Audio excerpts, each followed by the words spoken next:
From Cleveland's doorstep, Lake Erie stretches out and covers 10,000 square miles. It is the shallowest of the 5 Great Lakes with an average depth of less than 75 feet. It's estimated that 3 million tons of assorted debris are dumped into Lake Erie each day.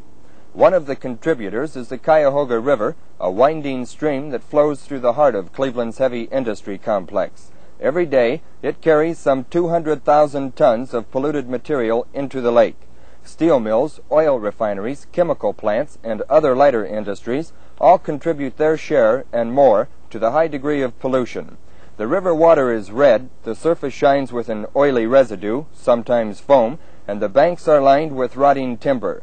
But there are other rivers like the Cuyahoga. The Detroit River is estimated to carry 1.5 million tons of waste and debris into the lake each day. Over the years, the problem of pollution has been discussed, surveyed, argued, debated, and virtually talked to death. Little has been done to stop it, and the reason is money. Experts say it would cost billions of dollars to stop the polluting, but agree that if something isn't done, the lake could die in 10 to 15 years. A Cleveland auto dealer is the latest and most vocal of a long line of citizens who have raised their voices in protest. There are existing anti-pollution laws, and David Blauschild wants them enforced. We do have existing laws, many of them, to take care of this situation.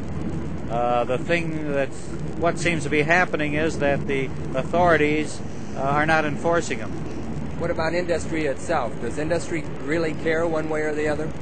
Well, if you look around you, that question is self-answering. I don't think they care.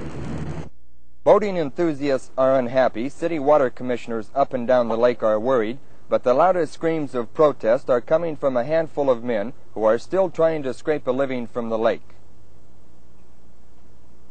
The Lake Erie fishing industry is all but dead. 10 years ago, a fleet of 30 fishing boats worked out of Erie, Pennsylvania. Now there is one. That situation is common in every fishing town on Erie's coast.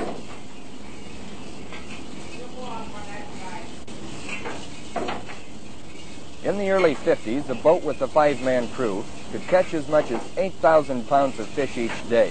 Now a boat crew of 2 is fortunate to haul in 200 or 300 pounds a day, and this would net them only about $6 each.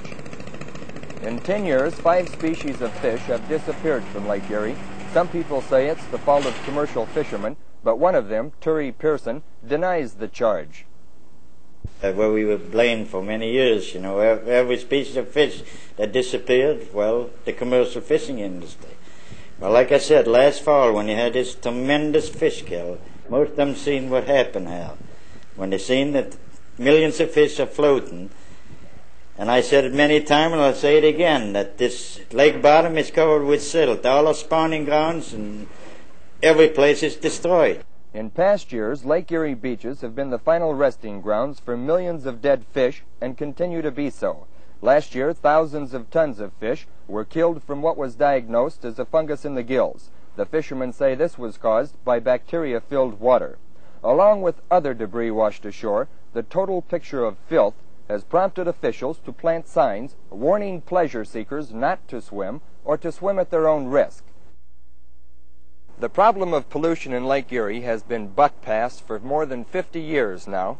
Industries in Cleveland are reluctant to spend millions of dollars to stop their polluting if industries in Detroit, bigger offenders, are not willing to do the same thing. The answer, if there is one, must come from the collective determination of states, cities, taxpayers, and industries, and they've got to get together within 15 years before Lake Erie is dead. This is Charles Berry reporting from Cleveland.